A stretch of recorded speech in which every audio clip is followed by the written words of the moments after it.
Morire per un ordine inutile, a un passo dalla pace. Sembra la trama di un film, ma è il destino tragico di Giuseppe Cenni, un eroe dei cieli che a soli 28 anni si trovò al comando di un intero stormo da bombardamento. Un uomo che l'Italia, incredibilmente, ha quasi dimenticato. Ci sono vite che sembrano scritte per un romanzo, talmente dense di eventi da sembrare quasi impossibili. Vite fatte di coraggio puro, talento cristallino e un incrollabile senso del sacrificio. Quella di Giuseppe Cenni è una di queste. Immaginate, a 21 anni era già un eroe di guerra decorato, un pilota temuto e rispettato nei cieli di Spagna. Anni dopo si sarebbe lanciato da solo contro una formazione nemica soverchiante, non per gloria, ma per salvare i suoi uomini. Eppure, quanti di noi conoscono davvero il suo nome? Ciao, sono Rossana. Mettiti comodo, indossa le cuffie e lasciati trasportare dentro questa storia. Pensate a questo: medaglia d'oro al valor militare, la più alta onorificenza.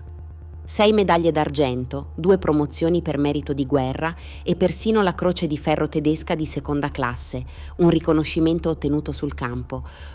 Fu uno degli ufficiali superiori più giovani e decorati dell'intera Regia Aeronautica. La sua è una storia di imprese incredibili, di leadership nata nel fuoco della battaglia e di una fine tanto eroica quanto assurda. Oggi voglio riscoprire un eroe che il cielo non ha mai dimenticato.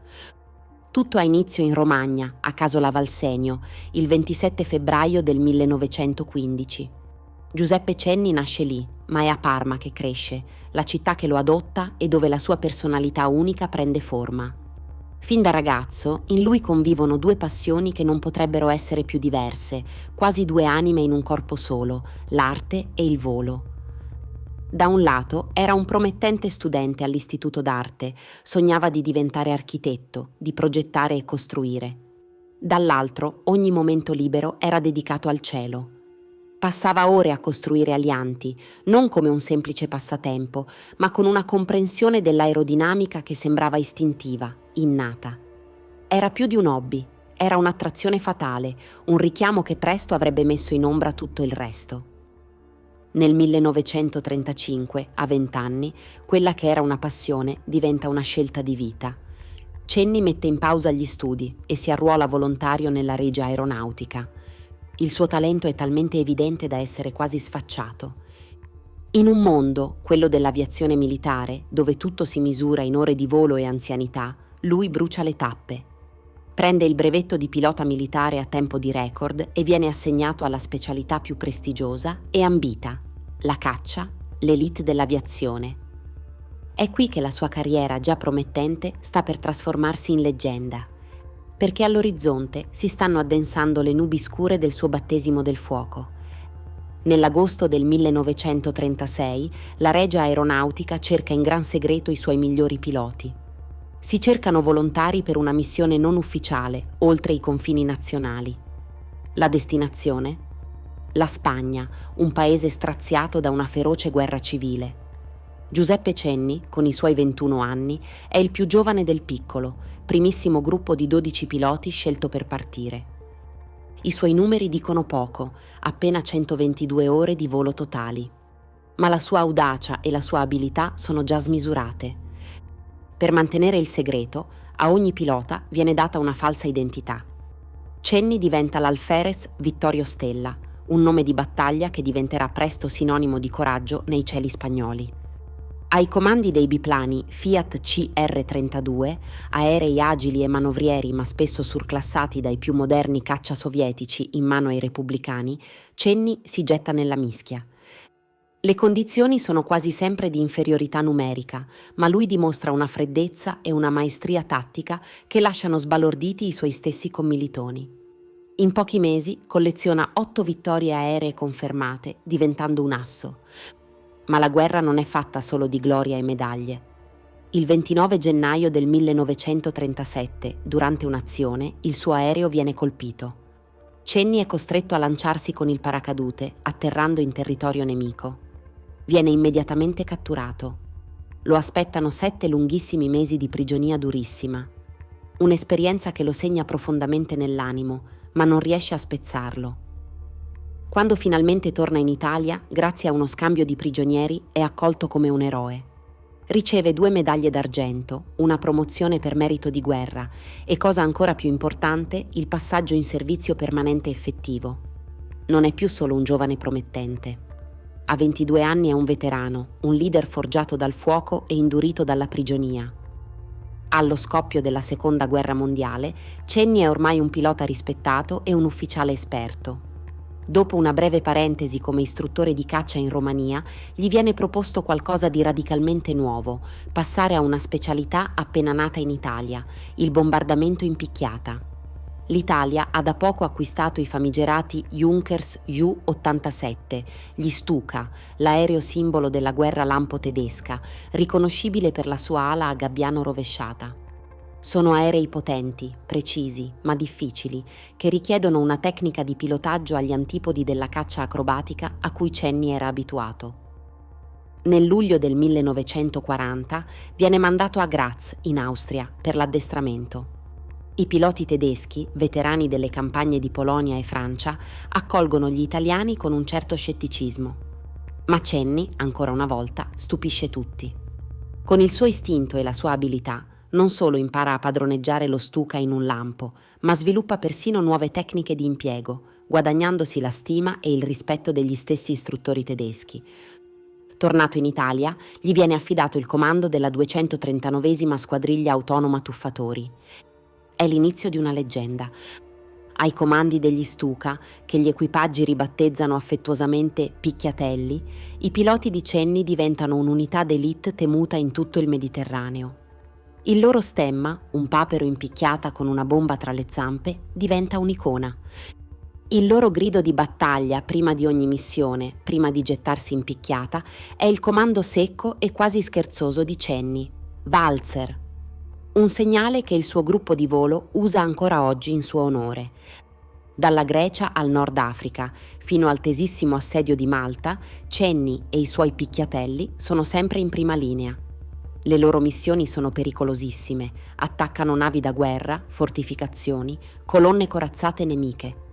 Cenni non si limita a dare ordini dalla radio, vola sempre in testa alla formazione, assumendosi i rischi maggiori.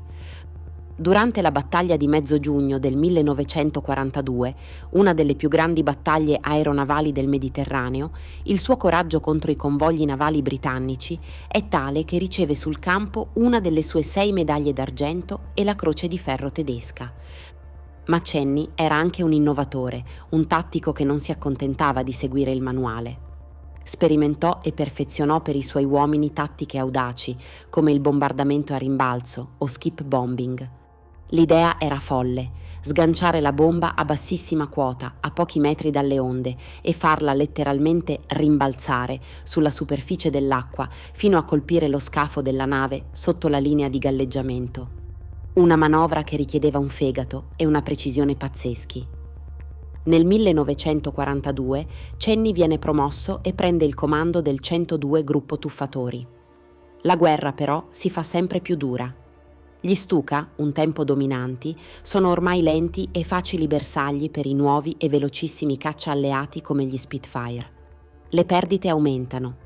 La Regia Aeronautica decide quindi di puntare su un nuovo aereo di produzione italiana, il Reggiane Re 2002 Ariete, un cacciabombardiere più agile e moderno, pensato per poter colpire e poi difendersi. Cenni partecipa in prima persona ai test, studiando l'aereo, spingendolo al limite e adattando le sue tattiche alla nuova macchina. E arriviamo a luglio del 1943. Gli alleati sbarcano in Sicilia.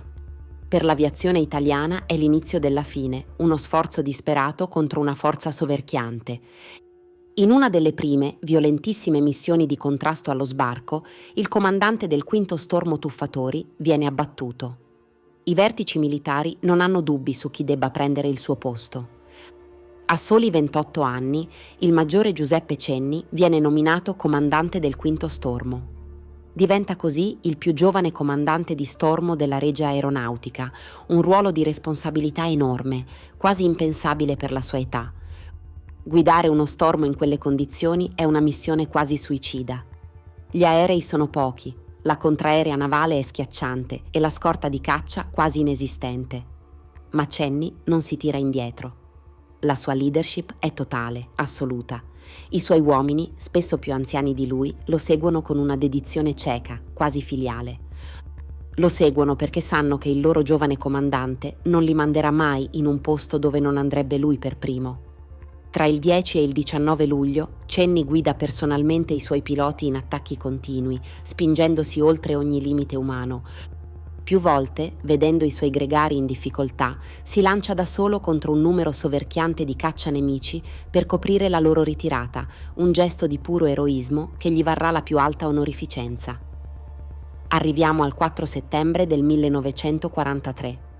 Quello che nessuno al campo di volo di Manduria sa è che il giorno prima, a Cassibile, in gran segreto, è stato firmato l'armistizio che pone fine alla guerra dell'Italia al fianco della Germania. Ma l'ordine dei vertici è di non farne parola con le truppe per non allertare i tedeschi. Per i piloti del quinto stormo la guerra continua. Quella mattina arriva un ordine perentorio: attaccare le navi da sbarco alleate che stanno attraversando lo stretto di Messina per dare il via all'invasione della penisola italiana. Cenni sa che è una missione senza speranza. I suoi 12 Re 2002, con una scorta inadeguata, affronteranno decine, forse centinaia di Spitfire nemici a protezione della flotta. Ma un ordine è un ordine. Come sempre, Cenni si mette in testa alla formazione e decolla. Ma prima dell'attacco fa un gesto che racchiude tutta la sua essenza di comandante e di uomo. Comunica via radio ai suoi uomini che, subito dopo aver sganciato le bombe, lui si posizionerà in coda al gruppo, nel punto più vulnerabile e pericoloso, per coprire la loro ritirata e attirare su di sé i caccianemici. L'attacco è un inferno di ferro e di fuoco. I Re 2002 si tuffano sulle navi, tra i proiettili traccianti della contraerea. Subito dopo, come previsto, vengono intercettati dagli Spitfire della RAF. Come promesso, Cenni si mette in coda, diventando il bersaglio designato per dare ai suoi aerei una speranza di tornare alla base. Inseguito da un intero gruppo di Spitfire, tenta una manovra disperata, volando a pelo d'acqua, zigzagando tra le insenature rocciose dell'Aspromonte per sfuggire al fuoco. Ma è inutile. Sopraffatto dal numero, il suo aereo viene crivellato di colpi e precipita in fiamme vicino a San Luca. Giuseppe Cenni muore a 28 anni, eseguendo un ordine che la storia aveva già reso obsoleto. Un sacrificio eroico, compiuto per proteggere fino all'ultimo i suoi uomini, ma consumato nella tragica e amara consapevolezza che la pace, per l'Italia, era ormai a un passo. Alla sua memoria verrà concessa la medaglia d'oro al valor militare.